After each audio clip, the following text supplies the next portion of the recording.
trial awaiting Prince George unraveled as Charles' royal struggle exposed.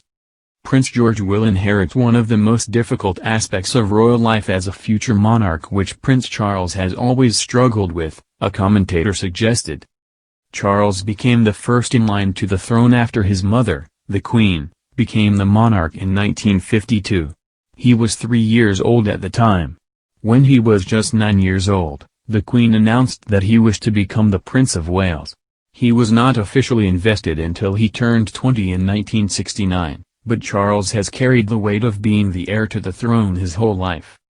He is now the oldest heir to the throne in British history at 72, at an age when most workers have retired. He is still preparing for the greatest job of his life. As the third in line to the throne, this is a cross Prince George may have to bear, too. BBC Radio 4's The Royal Activist, released in 2014, explored how Charles had struggled to define his role as an heir.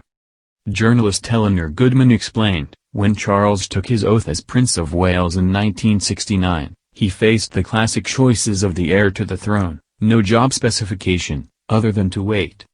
Constitutional historian, Professor Vernon Bogdaner, told the program, previous ones, heirs, haven't really known what they should be doing during what could be a very long time waiting. Now, the Prince of Wales could have done absolutely nothing. He could have avoided all controversy by spending all his time in nightclubs and enjoying himself. He's chosen not to do that, but to undertake practical activities. He's the first heir to the throne to have found a role for himself. While the Queen was the heir to the throne from the age of 10, she became the monarch at the young age of 27, so did not encounter the same drawn-out dilemma Charles has as the future sovereign. The previous Prince of Wales, who became King Edward VIII, was known for his partying ways and was seen by many palace insiders as an unfit figure to rule. When he abdicated in 1936 and left the throne to the Queen's father, King George VI, it taught a valuable lesson to future heirs. It was clear successors would learn to avoid any behavior which could associate them with the exiled Duke of Windsor, and this is something Charles took to heart.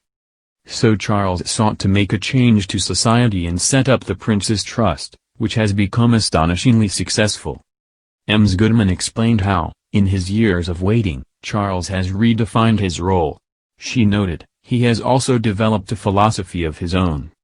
A sometimes contradictory mixture of the nostalgic and the far-sighted, the traditional and what some would dismiss as cranky. Charles has also developed the reputation for being a meddling royal due to his activism, but he has promised to put campaigning aside when he becomes the sovereign.